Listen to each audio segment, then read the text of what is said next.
the thing that separates Michael from LeBron and any other Hall of Famer are great of the great that other ones think, it's Bill Russell or it's Will Chamberlain or it's Magic Johnson.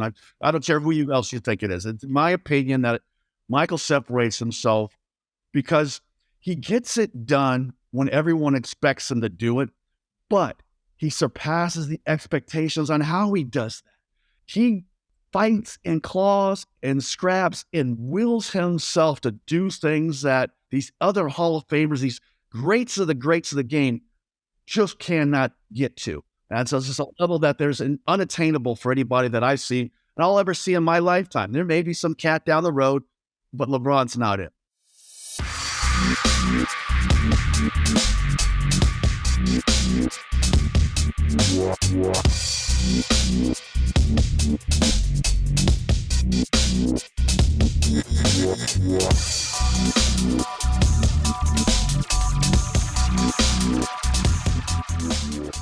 All right, I'm pumped up about today's episode. It's going to be a little bit different for me. I had to do this on the fly. When an opportunity comes knocking, I jump all over it. And, today's guest to me, it's like, for me, it's kind of like a moment of arrival. Wow, John, you've really arrived. You got this guy on here, man. And, I look back at my life and Michael Jordan and the Chicago Bulls were such an intricate part of being a kid in suburban Chicago when I was in junior high and high school. I mean, Michael Jordan dominated the whole world, obviously, but gosh, it's kind of like the people in Boston with Tom Brady. We were spoiled in the 90s. All right. And you have all these names of people on the teams, and we all know Jordan and Pippen, but there's a supporting cast of some freaking big time mother effing ballers on those teams as well. And today's guest is one of them. He has 3 rings. He was a center, big ass dude. And he came through me, a mutual friend. We have 2 mutual friends. Tim Birmingham is one of them. What's up, Tim? I know you're a supporter of the show and love you, buddy. And the other person is, I won't embarrass her by saying her last name, but our mutual friend, Sarah. Now, Scott, I know you know Sarah as an adult, but what you might not know is, buddy, that she was the hottest girl in Frost Junior High in 8th grade, but just so you know.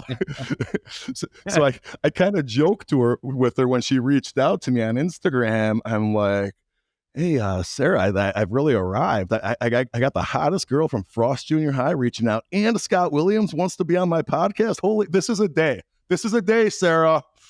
Anyhow, I'm kidding around. Obviously, Sarah's awesome, but we've been in touch on and off over the years, and awesome heart of hers to think about you for the show. And Tim Birmingham's just a mover and shaker, man. He's always a connector, so I wasn't surprised. You know what I mean? It was kind of cool. But gosh, Scott, when I started hearing your story and everything else that you're doing, I'm like, this is pretty damn cool, man. So why don't I formally introduce you? We're going to just jump right into some stuff. Scott Williams, NBA legend, 3 championship ring holder of the Bulls in the 90s. Scott Williams, welcome to 2000% Raise.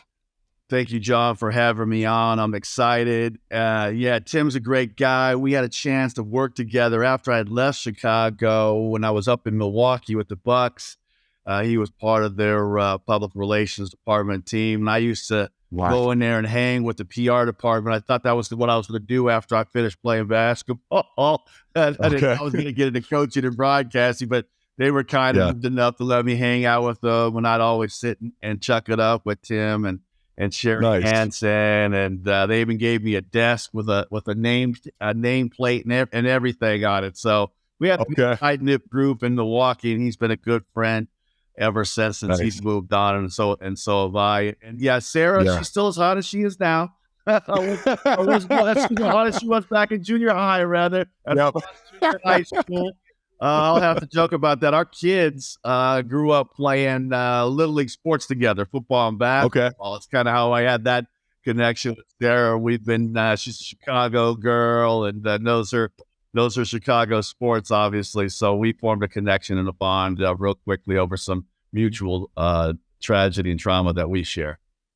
Gotcha. Well, yeah, and we're gonna get into that too with Scott's book. There is something I didn't just dig from the archives. Okay, who are some childhood heroes I could invite on the show? Scott just wrote a book, and that is what we're going to be talking about. But I'm not letting him off the hook that easily. I know he's eager to talk about his book, but we got to make use of this time here, Scott. Well, first of all, let's just give our audience a little glimpse here, man. What when you were playing, what was your height and your weight? Well, when you start as a rookie, it's not quite the same as when you end after 15 years. So, I'll just tell you when I was playing at my best, and I was I fought for minutes as an undrafted player coming into the NBA at any spot I could get. So if they wanted me to play power forward, that was probably my more natural position. A lot of times I had to get some minutes at the center spot as well to stay on that floor, backing up Bill Cartwright. So I needed to put on a few pounds and bang with those 7'2" and 7'4" guys, Yep. Patrick Ewings and Rick. Oh, yeah. Yeah, some of those guys would outweigh me by 50, 60 pounds. So I knew I needed to bulk up. And we only push so much weight around that weight room before you have to add a little more weight to your frame. Yeah. So when I was about at my best, I was 6'10", 245, 247. Really good, felt good at playing at either position. Gotcha. And people don't realize how big. If you have never set up close to an NBA game, like I suggest you do it once, just for the opportunity to see how big these guys are. Scott, I'm from Schaumburg. Not only just the size, John. I'm sorry to interrupt you. It's not like just the size; it's the speed at what these big guys can move too. Back in my day, the big 7-footers, we weren't out there on the perimeter. We were down on that block banging.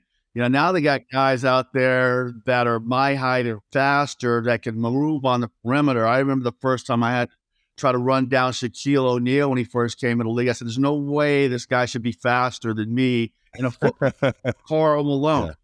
So I knew I not only do weight training, I had to do speed training too. But the athlete today, you play a different style game than what we played back in the game. You couldn't be a sissy at 6'10", 7 foot, shooting floaters and 3-point shots. So you had to put on your hard hat at lunch bell. You were going to war every night. I'll tell you what, man. There's a guy. This is my brush with the Bulls kind of story here, man. There's a guy you missed.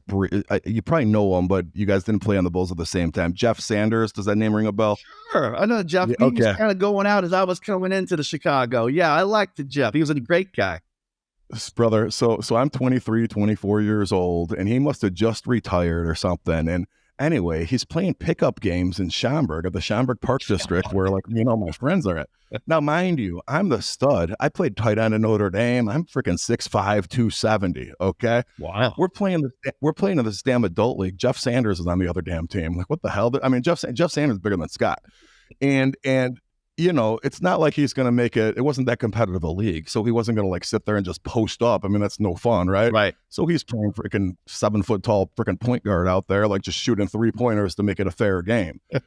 Something happens because everyone's trying to show off, probably because Sanders is on the court. And anyhow, I was a little hothead back then, or big hothead back then. I get into a fight with someone on his team. A fight breaks out. Oh, no. Jeff Sanders comes behind me. 2 years ago, I'm on national TV playing tight end, Scott. Okay, I'm not like some little bitch. Jeff Sanders comes behind me, grabs me by the waist behind, and just starts walking backwards, carrying me like a baby with one arm. That's hilarious. That's a great story. I'll have to track down Jeff, get his side of that one. Yeah, well, I'm sure this is I'm sure he doesn't remember it, but he will be able to confirm that he was playing pickup basketball games in Schaumburg with little white kids from Schaumburg that had no business playing on the same court as him. I could tell you, I could guarantee you. I love that story. Thank you for sharing that. Yeah, Jeff and I and Stacey King, we used to run around all those little clubs in Chicago. Oh. I don't know if you remember the ones that Walter Payton had back in the day. I think we hit them all more than once.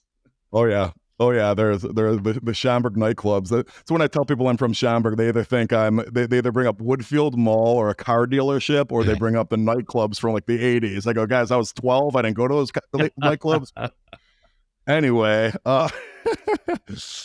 Today's episode is brought to you in part by Glencrest Global. Glencrest Global is a Chicago and Los Angeles-based venture capital firm that is involved in interesting companies with interesting founders. To see some of Glencrest Global's investments, visit glencrestglobal.com.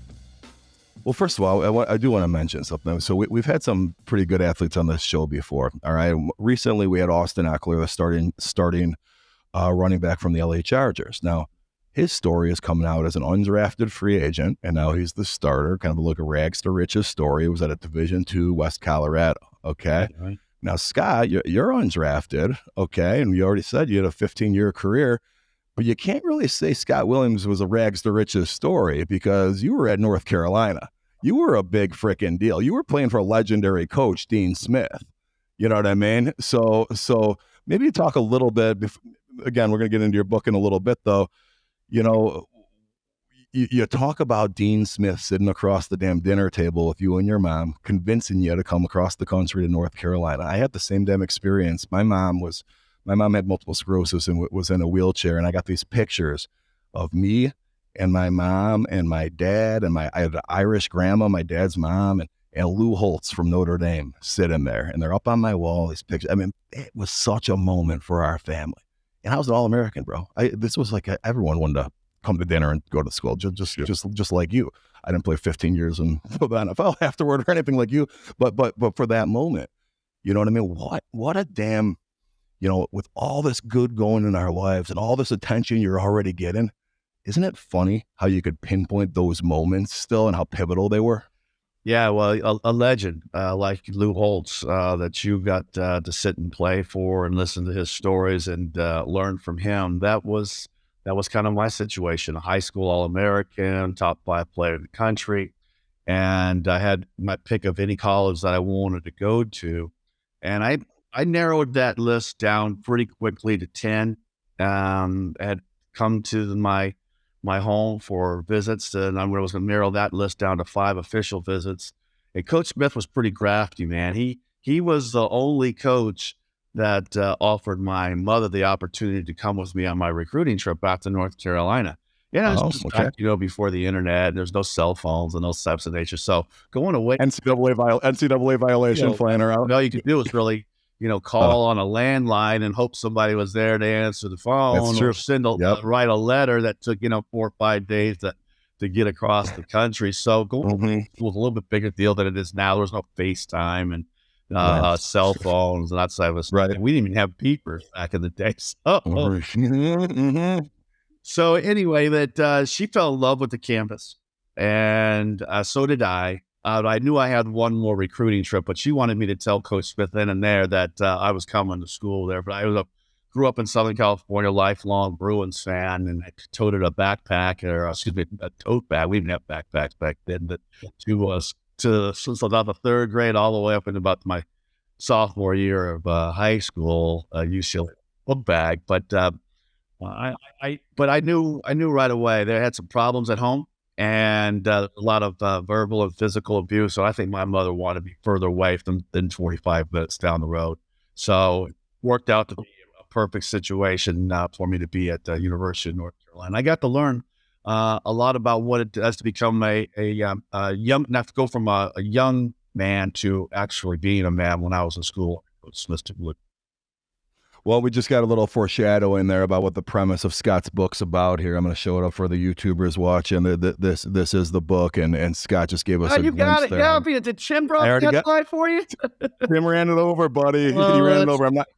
That's awesome. I'm not going to pretend that I've read the whole thing yet because I just got it last night. But I'll tell you, I was with somebody last night that has read this cover to cover, and I got the highlights, and tears came to my eyes to a degree, buddy. So that's pretty cool.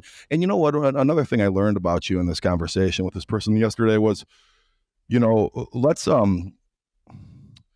guess I don't want to, I want to make sure we're not painting any kind of a stereotype. Okay. So Scott, you know, you just talked about problems at home. Yeah. You just talked about, you're obviously African-American. This is basketball in the, what are we talking, the 80s? Yeah. Mid-80s? Yeah. Okay. Mid to late 80s. But you you weren't growing up in the hood or anything, right, man? You were in a No, I didn't have those yeah, type of troubles. It wasn't the inner city yeah. kid. I grew up in Well, I'd say upper middle class neighborhood and outside of Los Angeles. And there was, a Cadillac in the driveway and a pool in the backyard with a jacuzzi and a yeah, fire pit, two-story house and a three-car garage. So my parents sold Amway out of one of the garages, and I was a stock boy, and my brother and I. So from the outside, everything looked rosy. Dad was assistant coach on some of the basketball teams. Mother was in the PTA, worked for Alpha Beta. Dad worked night job at Sears, and sold large appliances like washers and dryers and refrigerators mostly. And so all signs from the outside, things are good. And I'm not saying that I'm the only player that's ever had struggles in their home life and they go on and play professional basketball. I'm just trying to tell my story of what it's like being in a home. And my book is called, as you saw, I held it up there. It was called Through the Fire, and it's a memoir of trauma and loss, basketball and triumph, because I wanted people to understand that the 15-year career is a result of, I guess, suffering a lot of pain, but also having people in place that I could lean into and trust and open up and share my feelings with. I was away in school when there was a knock on my door on the first day of practice, my sophomore year, from my coach, Dean Smith. And he delivered the news that my mother, who had left my father doing my freshman year, he tracked her down and I waited for her outside of her apartment and shot her 4 times and turned the gun on himself. And had I been anyplace else, so wrong thing happened, but I was at the right place at the time because Coach Smith seamlessly, he had promised my mother he'd watch out for me. Oh no, I realized how much of a big a promise he thought he was making at the time, but he stepped in, became a father figure to me. The culture that he had established there in North Carolina, with the Carolina family, my teammates, all the assistant coaches, even the SID and the AD, really stepped in to provide a sense of family and community for me. And that helped me deal with a lot of the dark days that I had where I was not getting sleep, drinking, and they they provided comfort. Whether they knew it or not, some of my teammates probably didn't even realize, just going out and grabbing a burger and a movie or something with them was therapeutic for me. Being on the court, banging with them in practice. I remember guys like JRE and Pete Chilka and Marty Hensley, all McDonald's, all Americans, man. We're all fighting for time. And, we could go out there and compete and try to knock the snot out of each other's nose. But afterwards, they'd be the first to say, hey, let's go up to Franklin Street, grab some biscuits or something. So it was always a good environment to be around. I think Coach Smith really helped me. And there was days I wanted to sit out. I thought I can't handle this. I need to sit out of practice and sit out the season. And he said no. And those days he'd be even harder. And I learned what it took to be not only physically strong, but also mentally strong to get through those types of moments. And I realized that there's not much in life after that you can't handle. I was gonna say, man, brother, I lost both of my parents relatively young. Nothing close to the story that you just told, but the gravity of having both of your parents gone in your life when you've kind of lived your life looking for their approval. Hey, my dad's at all my games. I call my mom. Once they're gone, you have this void. It's like, okay, shit. Well, okay, so much of my life was based around that. What are we doing now here? And I was barely 40. You know what I mean? So, No. I still had a lot of time left with no parents, right? Sure. And for you to face that as, a teenager or a 20-year-old, but then on top of that, the circumstances of how you left them, I mean, that's just a lot to deal with all at once, man. Did you have any siblings? I did. And I had an older Mhm. brother, was 3 years older than me, and he was a junior.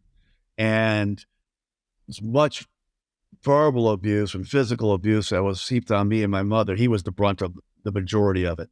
And he moved to North Carolina to be closer to me during my junior and senior year.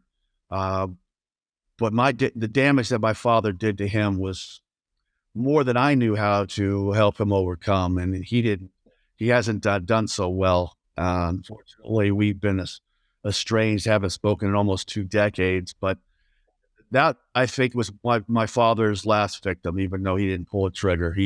My brother was a star athlete in baseball and basketball, 3-time starter on varsity, good student. And that verbal abuse, I'm telling you, is just as bad as the physical abuse. I watched him spiral into, alcohol and then some light drugs, and that wasn't a good thing. And I was more than I tried to help for about 15 years, and once I had gotten to the MBA, but I'm not a professional, so Yeah. that was Yeah. a situation, unfortunately. But it was good to have, Coach Smith had assigned me a roommate by the name of Jenny. He was a local kid there in North Carolina, and his parents, Herman and Sue Denny, were also very much there for me. So a lot of times when players would have family come to the game and the parents would come to the games, and they'd go grab bites to eat after with them, but the Denny's grabbed me. And they treated me like one of their kids. So I had a place to go after games, a place to go during the holiday breaks and so forth. So I owe them a lot of thanks as well. They both passed on now. But JD, Coach Smith was not just giving me a roommate. He gave me a brother. So we're still very hey, I'll be back in Chapel Hill on Saturday. We have signing at Chapel Hill Sportswear. I like the finest sportswear right on Franklin Street. Write a book, go on the website. Can't make it to Chapel Hill, purchase a book, purchase some sportswear. We'll mail it out to you. One of the things Coach Smith always taught us on our practice plan, although the thoughts for the days that had nothing to do with basketball, is every player's responsibility to remember this. If you were called and get it right, everybody on the team had to run. So there's a lot of pressure on your butt. And one of them that he had was, it's never too late to do the right thing. And this book was born out of the pandemic when there was no sports, everything was shut down, and Michael Jordan's The Last Dance came on. I started sharing stories with some of my friends on Facebook, and they said, man, you need to write an autobiography.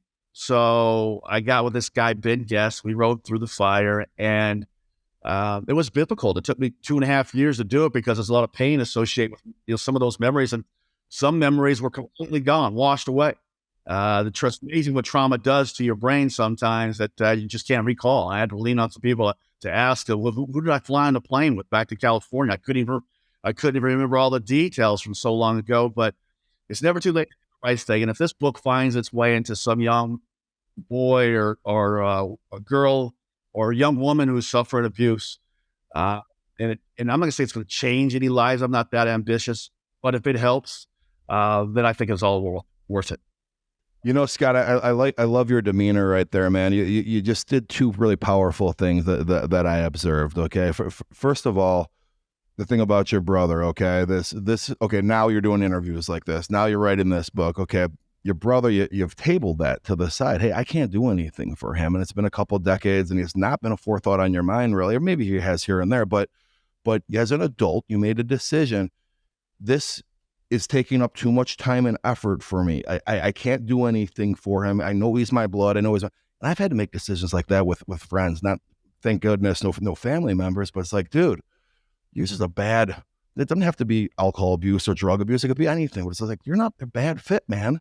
Like every time I'm with you, it's like, God. So, and what that does is it's an opportunity cost of Scott Williams' life, because you're dedicating so much time and effort to this space over here. You can't do the greater good you have in you, for everyone else. And I think once you really start to look at it that way, severing ties with people that are bad for you, it's a lot easier to do once you made that realization. And you go almost full circle here, Scott, to like your demeanor about you. I'm very similar. It's like, hey man, this might not change the world or what. Dude, none of us are trying to change the world, but you impact one person that comes across this freaking book. Yeah. You know what I mean? Say a 20-something.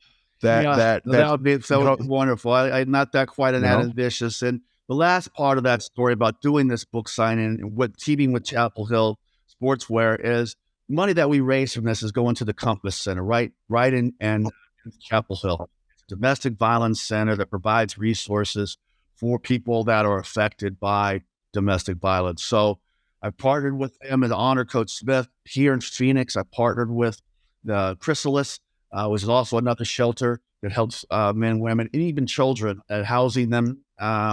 So we're, like I said, I don't know what the sales of this book are going to do. I'm not a J.K. Rowling or John Grisham or Dan Brown. But hopefully we'll raise a few bucks and a lot of awareness.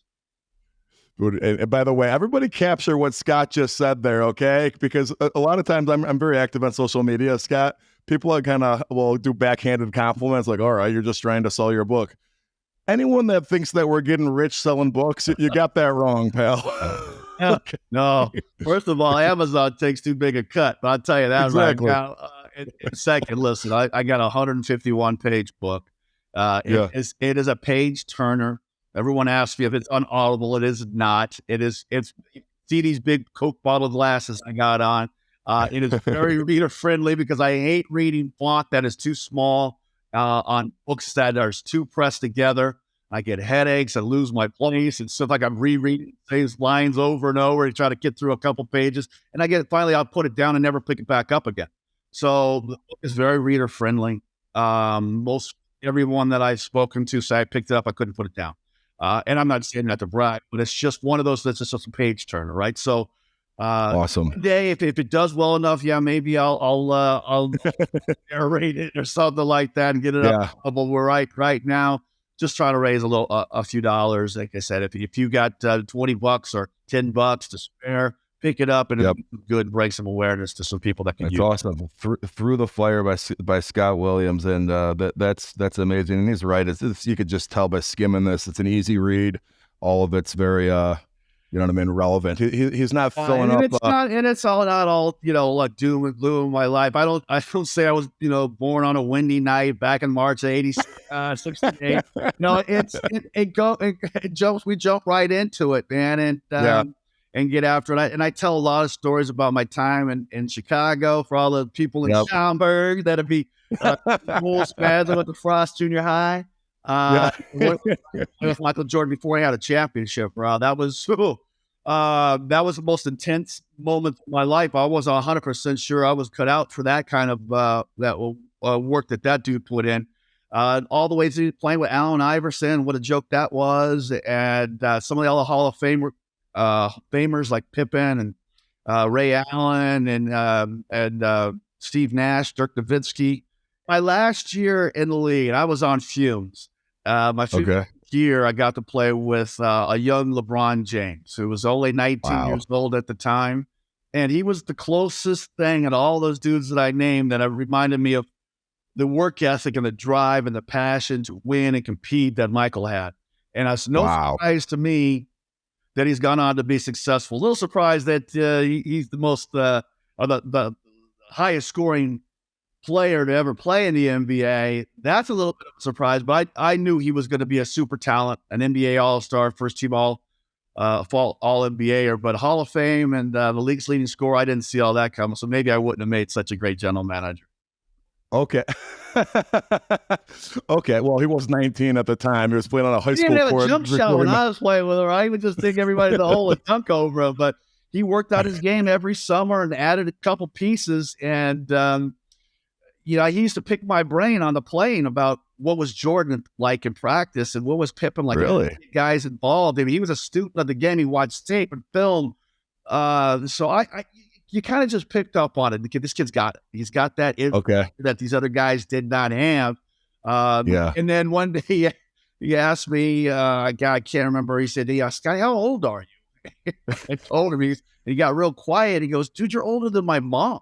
And I just went, okay. And you know what? It's time to go tell the coach he can send my old ass home, and I'm ready to retire at this point. Oh, that is funny, man. Your teammates' parents, that's for sure. All right, man, I'm going to put you on the spot here. We got Scott Williams, who has 3 NBA championships with the Chicago Bulls in the 90s, played for Dean Smith at University of North Carolina, played in the league for 15 years as an NBA legend himself, played with LeBron when LeBron was a rookie, when Scott was on fumes, as he says, leaving the league the following year. Scott, Michael Jordan, or LeBron James? Who's the better basketball player? It's in the book. Maybe I should make him buy the book to find out what my thought is. But, listen, they do put 3 championship rings on my fingers. He went to the University of North Carolina just like I did. He still sends me Air Jordans every now and again, too. I say all that in jest. They are both phenomenal players. I hate when somebody comes up in here and will bash Michael because LeBron's better. Bash LeBron because Michael's better. I ain't going to do that. I'll tell you, they are both phenomenal players. They are 1 and 1A in my book because of the ambassadors that they have been for the game of basketball, especially the NBA, for themselves and for their families and their communities. They've always been civic-minded, giving back to certain causes that are dear to their heart. LeBron with his school, Michael with his Make-A-Wish Foundation.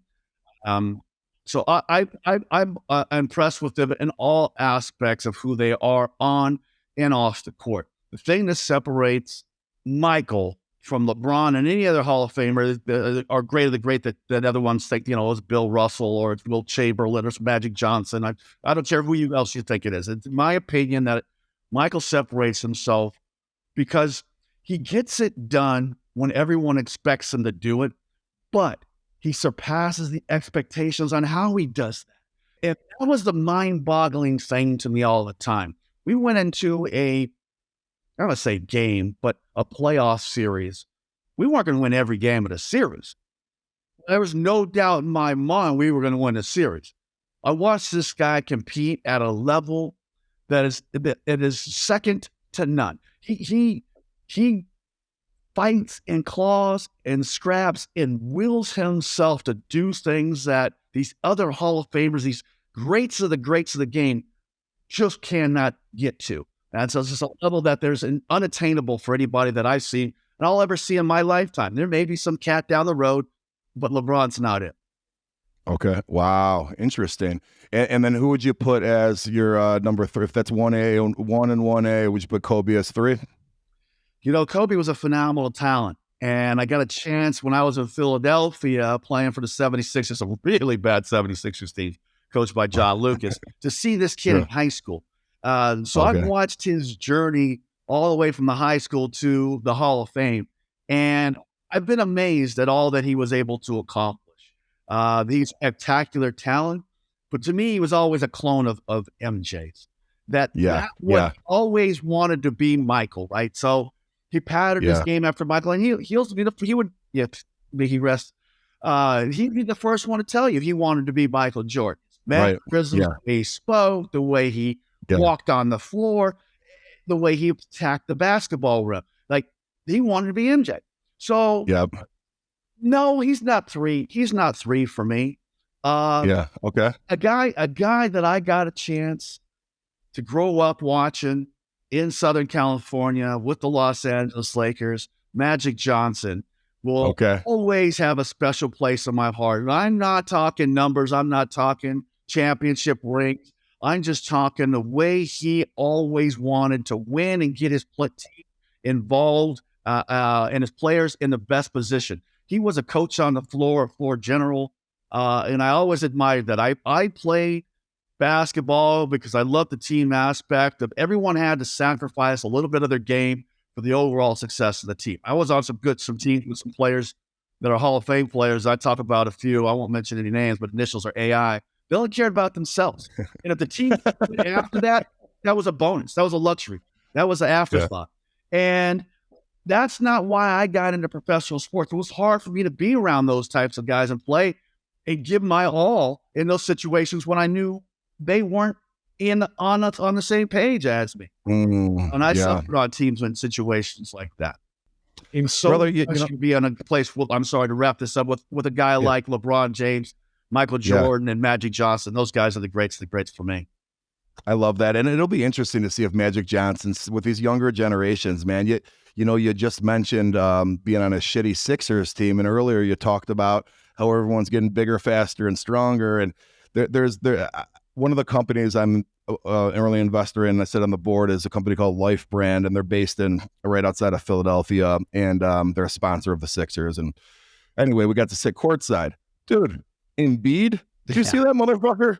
This dude's out there acting like a fucking guard, and he's 7 feet tall. I'm like, who the fuck? I'm not an NBA guy, bro, but I went to this game because we sat courtside. I'm like, who the fuck is that dude? I knew who James Harden was. He's a baller, but who is that guy? Dude, that's Embiid. Where you live in a cave? I go, apparently he's acting like a guard out there, bro, and he's literally 7 feet tall. Yeah. The skills that these big guys possess nowadays, John, just are mind-boggling. And this year, I got a chance to watch more NBA games live than I ever had. I got a chance to see Antetokounmpo come through, who I was coaching his rookie year in Milwaukee, and Embiid, Jokic. All these guys came through Phoenix this year, my old team. Every one of my teams played, the Chicago Bulls as well. And Embiid is a different kind of cat. He can look like at times he's not giving max effort. And then you go, wait, where did 35-17, 7 blocks, and 6 assists come from? Because I was at that game. I didn't see that. Or he will turn it on and go drop 50 on someone's head. So they make these guys different. They go all the way out. They shoot to the 3-point line. They put the ball on the floor with spin moves. They shoot free throws now. He could shoot free throws back in the day. The big guy shot 65% better. He was a good free throw shooter. Now these guys are shooting, close to 80% or more. So they're built different. Antetokounmpo, another guy.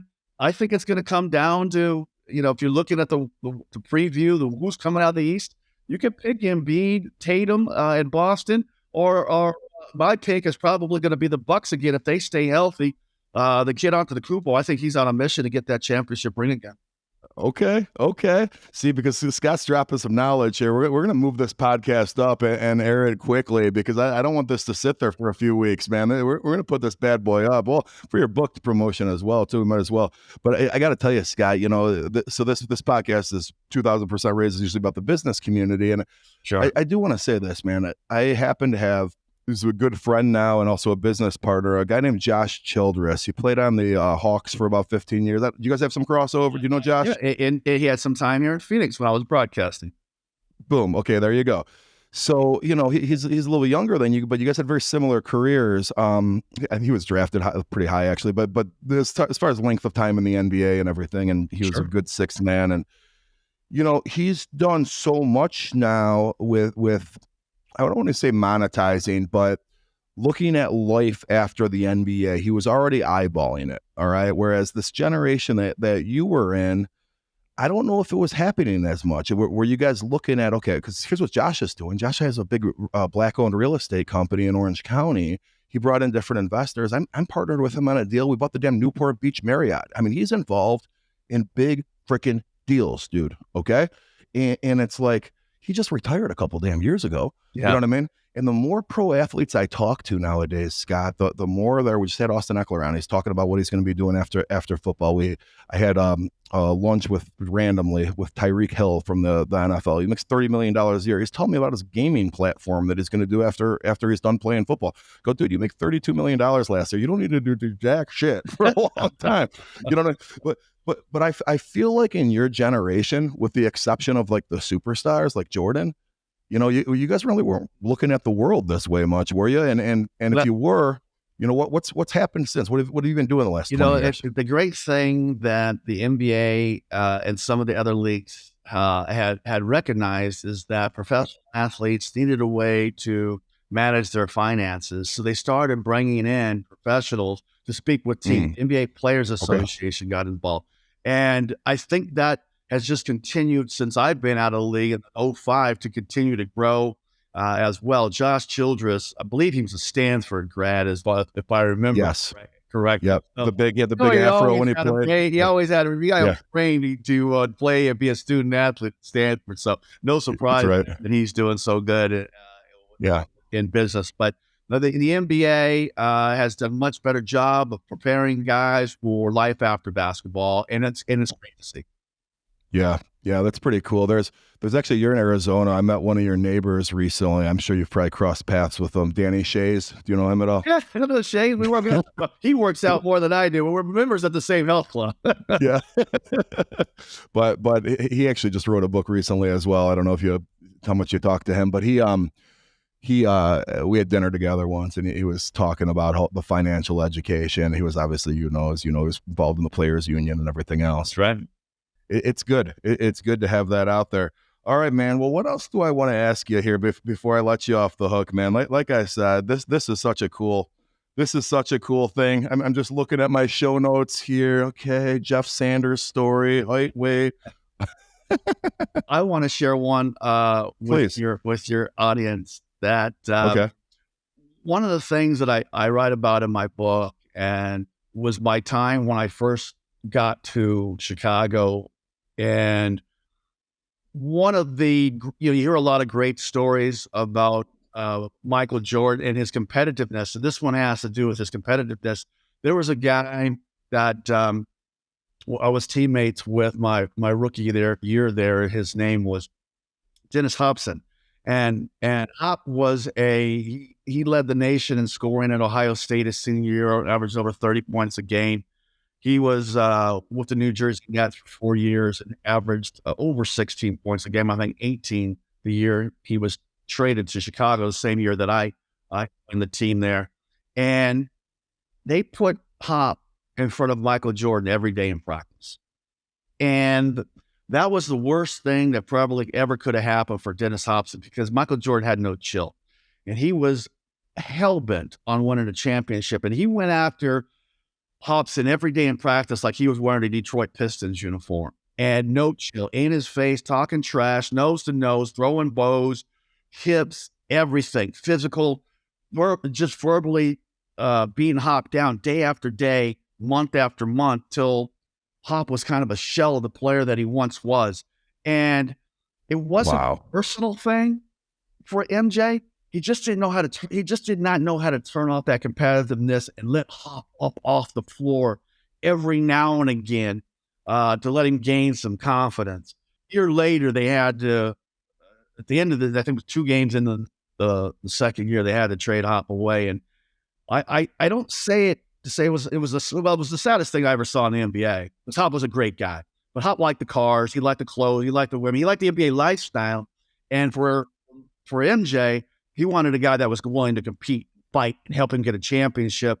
And Hop wasn't willing to do all the things that Michael was willing to do. I didn't say it to be as good as Michael, but you just had to fight. And it wasn't Hop in his nature. But it just showed me how competitive you have to be. I mean, Michael went out practice like he was on a 10-day contract. Yeah. And this is the game's greatest of players of all time, but he didn't know how to train, didn't know how to turn it off. And I think Hop lasted about another year and a half out in Sacramento before he was out of the league.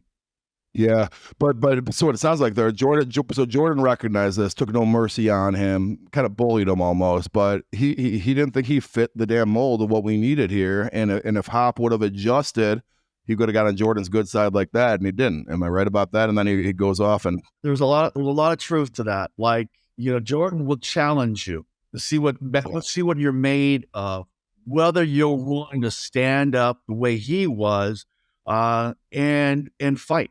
Wasn't gonna back down from Michael. We played. In fact, I used to tell stories that my second year, I probably played more one-on-one with Michael Jordan than anybody outside of his brothers growing up. okay, Learned how to play with his back to the basket, down a low block. And Bill Cartwright and Horace Grant, they wanted to go ice their knees down after practice. And me, I'm like looking for any opportunity to try to get better.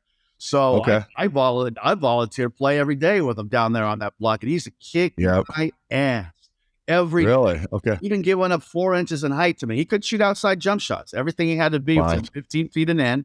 And he's just so quick and explosive. Even when I thought I had a stop or a good chance to challenge a shot or get a piece of one, he'd figure out a way to get it over, around, or under my outstretched arm. And he would, but honestly, it'll never show up in a stat sheet. It's never going to be Yeah. on TV, but it was some of the finest moments I ever had in the NBA. Was playing against the greatest of all time, one-on-one on the block for the whole entire Dude, brother, we talk about this shit in the workforce. Okay, you keep your head on a swivel and you look for freaking opportunities. Okay, for those that don't know, Scott mentioned Bill Cartwright and Bill Wennington. Those were the 7-footers that were centers. And they're going to ice their knees after practice. Jordan would have picked them over Scott because they would have been more of a challenge if Jordan's trying to learn how to play in the post. Okay, they're icing their knees. Hey, Scott, let's go. Scott's not a freaking center. Scott's a power forward. That's the next best thing. And here is Scott's talking about all these freaking years later as some of his best memories in the NBA playing one-on-one with Michael Jordan in the freaking post. I mean, that's awesome, Scott. That's a great freaking story, man. Well, when I was trying out for the team, there were 7 of us trying out for the final spot, and I told myself, be the first on the floor, be the last to leave, and outwork everybody. And I think I did that, except for Michael Jordan. Okay. I might be the first on the floor, but that dude does not leave the court until Phil Jackson verbally tells him, Michael, that's it, you're done for the day. That's how I would work. There would be days where, Phil would try to limit his action of practice, and Mike would just say, no, I'm playing. Until finally Phil realized the only way to keep him off the floor is to not let him practice. But the only way he could do that was if he gave Paxson and Cartwright and some of the other vets the day off as well. And then Jordan, okay, I guess it's a vet day, and they go get their skiing or their run, whatever. They have the rest of us out there, playing 3-on-3. But it's a vet day. That's funny, man. I was incredibly competitive. He was an extremely hard worker. And there's no doubt that he's landed at the greatest player of all time. So Paxson is sitting there getting the day off, knowing that Phil Jackson's just giving him the day off because he knows he wants to rest Jordan. Yeah, so right. Paxson's just going along with the charade. If Paxson never said, no, coach, I'm fine, I'll go practice with the young fellas, he was always like, I'm good, I'll go sit over here. Watch Sports Center. Oh, man, that is funny. And for those people that don't know about the Bulls run, John Paxson was the starting guard. And then it was kind of funny, man. I always talk about, everyone knows Steve Kerr now from, his success as a coach. But it's like that second run with Jordan and that first run with Jordan, it's like, all right, take John Paxson. He's too old now. He's retired. Let's replace him with a freaking identical twin. His name's Steve Kerr. They played the exact same way, did the exact same shit. You know what I mean? Yeah, that's kind of cool. That's exactly what they did. Kerr's a great guy. I got a chance to play for 1 year, Chicago, the year Jordan had retired. I didn't really like him at first because he played on some Cleveland teams we were trying to beat, but he's such a good dude. I think about 3 days into training camp, we were like, this guy's a solid guy. I really like this dude. I write about Steve in my book because I didn't even know this back when we were playing, but like me, he had a parent that was murdered. And wow. So he's done some incredible things while he was in college. So he's done some incredible things with his life as well. Gone on, helped me get the job here in Phoenix as a commentator. And he's gone on to do some wonderful things as a coach with the Warriors, obviously winning championships as they learned under Phil Jackson. That's cool. Greg Popovich. It's kind of funny, man. Just like, I don't know. When I see Steve Kerr being so successful, I kind of feel like I'm part of it or something. Just as a Chicago native that remembers what I just told. 98% of the universe doesn't remember that Steve Kerr was the guy. No, he works with Steph Curry. He's a big time guy. No, man, we saw him playing next to Jordan in the 90s. We're like in the know. So it's kind of cool seeing, I don't know. It's just, I guess that's just me being a fan too. But I want to ask you one thing about Jordan. You brought this up. This is my last Michael Jordan question, but so The Last Dance. Okay. A lot of people say, not a lot of people, but there's theories out there that The Last Dance is totally manufactured by Michael Jordan to make sure his legacy is told in the format he wants it told. And if you watch the damn Last Dance, there's some people missing. And word on the street is, okay, why wasn't Craig Hodges in here at all? Oh, here's why. Because Jordan doesn't like that motherfucker. That's why he's not in there. Scott, could you give us some insight? Would Jordan be petty like that and say, Craig Hodges, you don't even get one part in this show because I don't like your ass? Would Jordan do something like that? It's hard for me to answer that one. This is the first I'm hearing about Jordan not liking Craig Hodges. Tell you quite Oh, honestly, really? Okay. that's a Okay. new one to me. Okay. I wasn't in The Last Dance either, and I'm like, dude, I'm in television. I'll be great in it. I'll tell great stories, things about you. I'm like, no, I don't know if there's any truth to that or not. I know he had a lot of Yeah. control. Obviously, he fit the bill for it, so he had Yeah. a lot of control of what was in and what was out. But I think from my time, from my perspective, the years that they covered while I was on the team, I can't speak to some of the things that happened with Rodman and Carmen Electra. I know that wouldn't have flown. That wouldn't have flown when I played with him back in 1990, 91 before he had a championship ring. He'd been all hail to the no. You ain't running off to Vegas in the middle of the season. But I think once you have 3 championships, you see a dude might be able to get you a fourth. You'll have a little more patience and see how it plays out first. Dude, But that's just like Belichick and Tom Brady bringing freaking Randy Moss on the Patriots that one 100%. freaking year. They look at it Yeah, right. exactly like the Bulls They bringing went on. undefeated right up into the Super Bowl, and Yep. it almost worked out for him. So Yep. that's what Jordan basically was saying with Robin, and it turned out to work out. They learned how to work together. They learned out his little quirks and idiosyncrasies, and they used him in a way that he was best. Again, Phil Jackson was the master of putting guys in positions to maximize their strength while minimizing their weaknesses. Didn't appreciate it when I was playing for him. And I felt like he's getting on my ass too much because of things and some other things that happened during the game that didn't have anything to do with me playing 16 minutes, like I ain't screaming at them, but now when you go someplace else and somebody tells you, hey, this is my system, you go fit inside of it.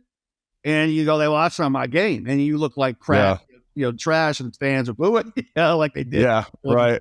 Yeah. Appreciate a guy like Phil Jackson real quickly thereafter. Now, we don't have much of a relationship today, and I talk about that when it's like and today in the book, but I really appreciated him putting me in a position to succeed while I was on the floor. Not just me, Stacey King, Will Perdue. We all had different skill sets, and I think for the most part, maximized our. Well, and I remember one season you played a shit ton. Scott, I always tell this story. Okay, a good friend of mine.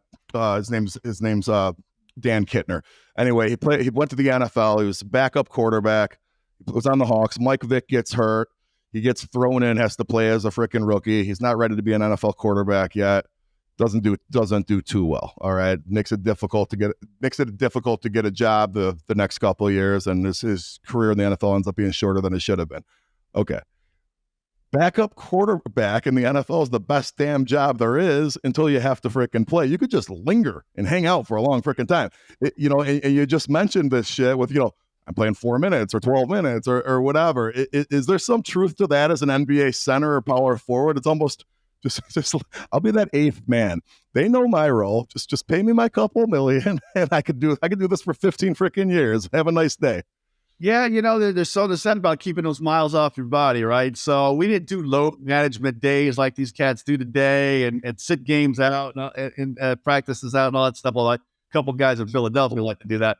But you also realize that regardless, your time is short. There's always a general manager or scout trying to find your replacement.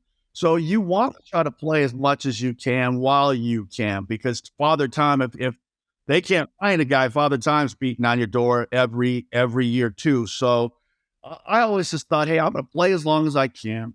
I was very fortunate to be around professionals my first year in the league. Paxson, Cartwright, Jordan, Hodges. Those guys taught me what it was like to be a pro, right about that, how that longevity of my longevity was because those guys taught me it's not just showing up and scoring points and grabbing boards.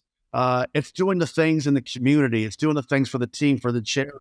It's all these little things about being a professional, helping younger guys behind you. That makes you an important part of a basketball club. Winning championships help, having that winner title, having those 3 rings. Helped me have credibility in the locker with guys like Hardaway, Penny Hardaway, and Stephon Marbury when they were beefing.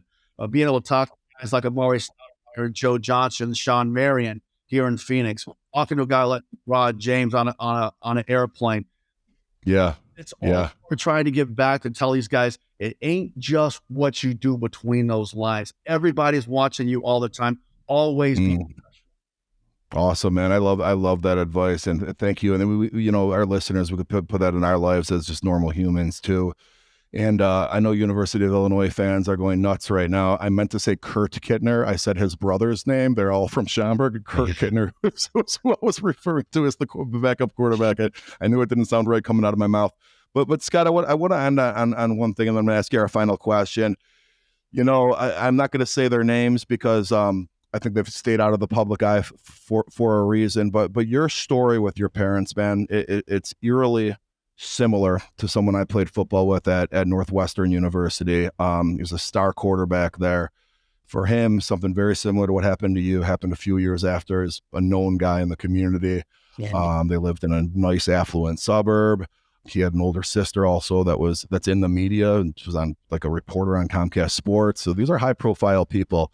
And, you know, and really the same thing happened to you, except the second part didn't happen. He's in jail for life over it.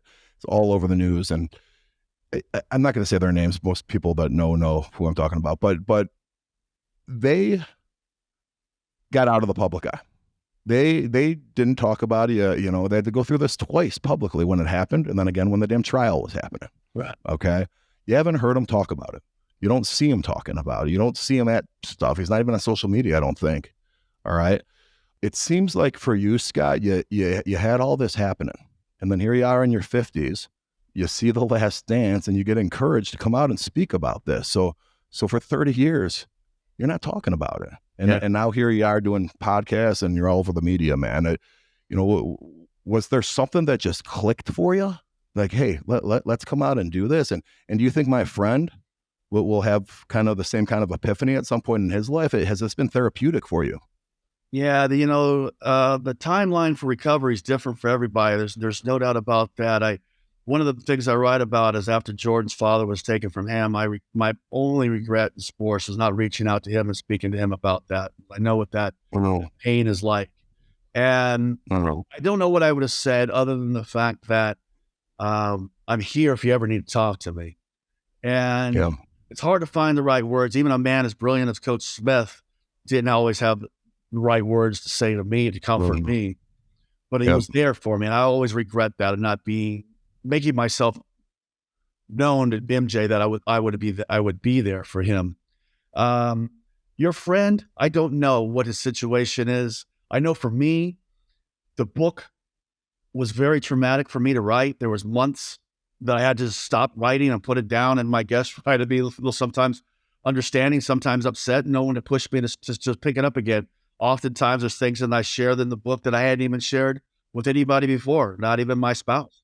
So a lot of times I thought I was going to sort of write this book, finish it, be done with it because I was tired of working on it, and put it in a safety deposit box and to give my kids the key to it when I was gone. Like I didn't even want to share it with why I'm alive. It's embarrassing.